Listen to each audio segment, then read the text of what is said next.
Good morning students. आज हम पढ़ेंगे पाठ 6 संख्या ज्ञानम। हिंदी भाषा से संस्कृत भाषा में संख्याओं का ज्ञान या संख्याओं का प्रयोग थोड़ा सा भिन्न होता है। संख्या का प्रयोग विशेषण के रूप में होता है।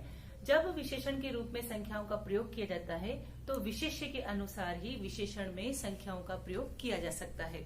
संस्कृत में 1 से 4 तक की जो संख्याएं हैं उनका प्रयोग स्त्रीलिंग, पुल्लिंग और नपुंसक लिंग के अनुसार अलग अलग रूप में किया जाता है।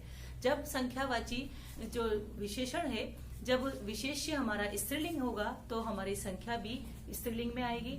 जब विशेष्य हमारा पुल्लिंग में होगा तो संख्या भी हमारी पुल्लिंग में आएगी। यहाँ पर हम देखेंगे किस प्रकार से होता है। जैसे कि मैंने यहाँ पर टेबल बना रखी है। यहाँ देखिए केवल 1 से 4 तक की संख्या ही भिन्न होती हैं। 1 से 4 तक की संख्याएं ही विशेष्य के रूप में विशेष्य के अनुसार चलती हैं। जैसे अगर हमारा पुल्लिंग विशेष्य है, विशेष्य मतलब जिस संख्या की विशेषता और बताई जाए उसे विशेष्य कहते हैं, यानी संज्ञा और सर्वनाम।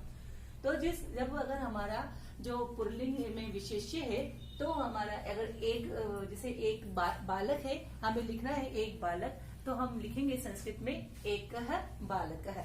अगर हमने एक बालिका लिखना है तो हम एकः बालक नहीं लिखेंगे, हम लिखेंगे एका बालिका।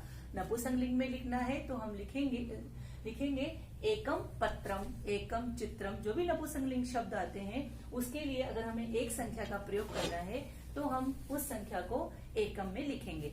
इसी प्रकार स्त्रीलिंग शब्द, जो भी स्त्रीलिंग शब्द है उसकी अगर हमने एक संख्या का प्रयोग करना है विशेषण के रूप में तो हम एका लिखेंगे। इसी प्रकार अगर हमारे पास विशेष यानी संज्ञा शब्द पुल्लिंग में है तो हम उसका विशेषण का प्रयोग करेंगे एकः।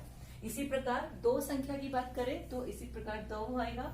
अगर बालकौ 2 बालक की बात कर रहे हैं हम तो द्वौ। अगर हम स्त्रीलिंग में 2 बालिकाओं की बात कर रहे हैं तो द्वे बालिके। और अगर नपुंसक लिंग में 2 पत्ते 2 नेत्र की बात कर रहे हैं तो द्वे नेत्रे आएगा। इसी प्रकार त्रय 3 संख्या भी हमें पुल्लिंग में हमें अगर विशेषण के रूप में प्रयोग करनी है तो त्रय, स्त्रीलिंग में प्रयोग करना है तो तिस्र और नपुंसक लिंग में प्रयोग करना है तो त्रीणि आएगा। इसी प्रकार चत्वार भी 4 संख्या भी इसी प्रकार का हम प्रयोग करेंगे। अगर हमारे पास पुल्लिंग शब्द में विशेष्य है तो हम उसका संख्यावाची विशेषण चत्वारः पुल्लिंग लिखेंगे, चत्वारः बालकः।